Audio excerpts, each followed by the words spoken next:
Hello, we're live.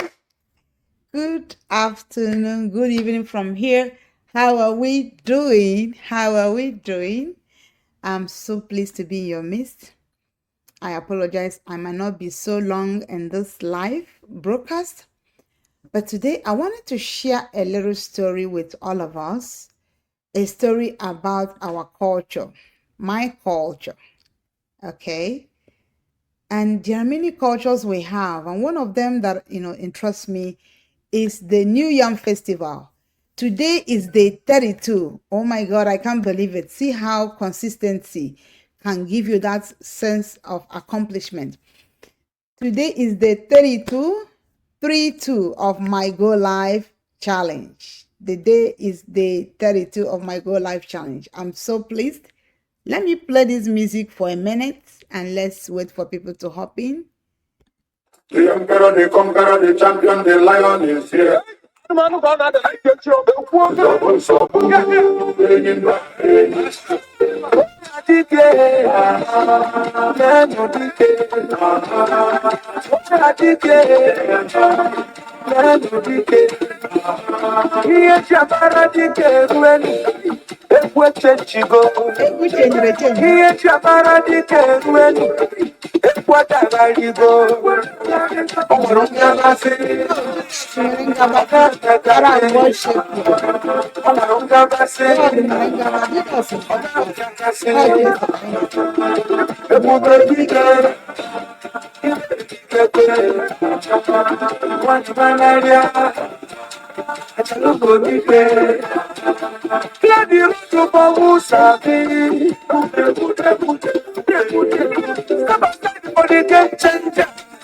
This business is a game changer.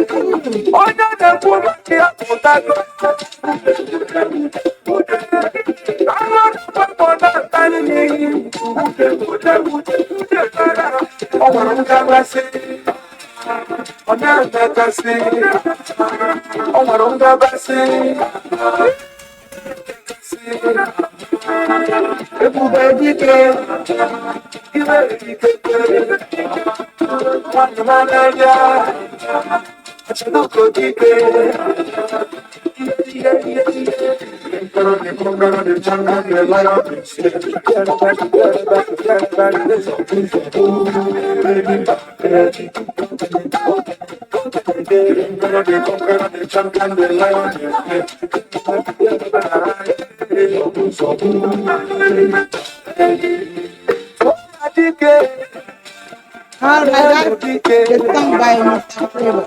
All right, that will be all for now. Okay, my people, let's go back to our story. It's gonna be a short story, and if you come across this video, please tell me about something about your culture. Is it a culture you want to share with us? Tell us a short story, or even if it's a few lines about a culture that interests you or a culture that you remember growing up. So I'm from Nigeria in Africa, and there are many cultures, there are many festive periods, and one of them that I wanted to share today is the New Yam Festival.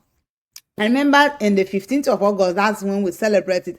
And then the church put it as the day of commemoration of the Assumption of the Blessed Virgin Mary.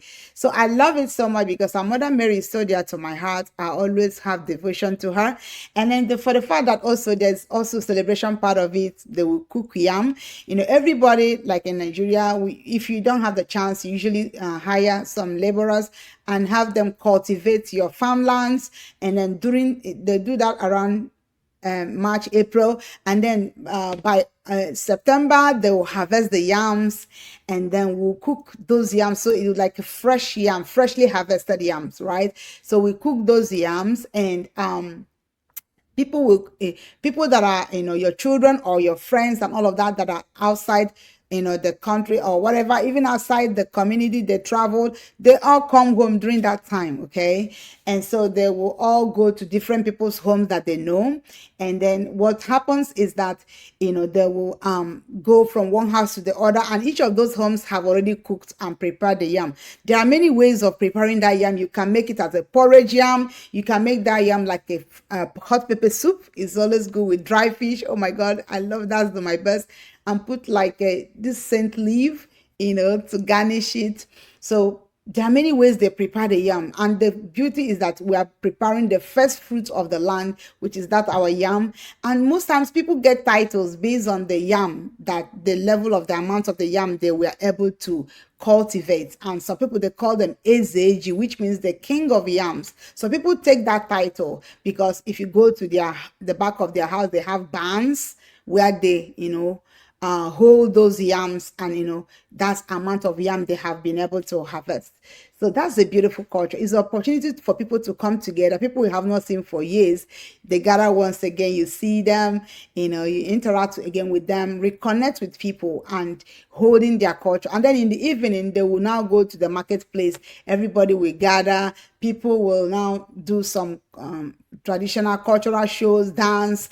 And there's this one they call the essay. It's like a traditional, like almost like a masquerade kind of thing. People showcase all of that to show their culture, their happiness and the joy. It's always a fun, memorable occasion that you don't want to miss. People look forward towards that. And also during that time, some women have like their August meeting. They hold meetings in the communities, and they bring all those, events down home, knowing that a lot of people will be home to also watch them and see what they have in store. So many women do their August meetings then, when they itemize and brainstorm what they are going to do in the community to push communities forward. So tell me in the comment section which culture that stands out for you in your community, in your place.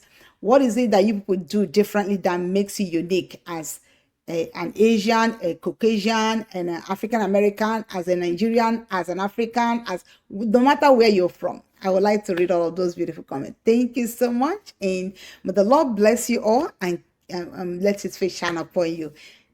Thank you for joining me in this journey. I am mostly grateful. Thank you. Bye. God bless you. Bye.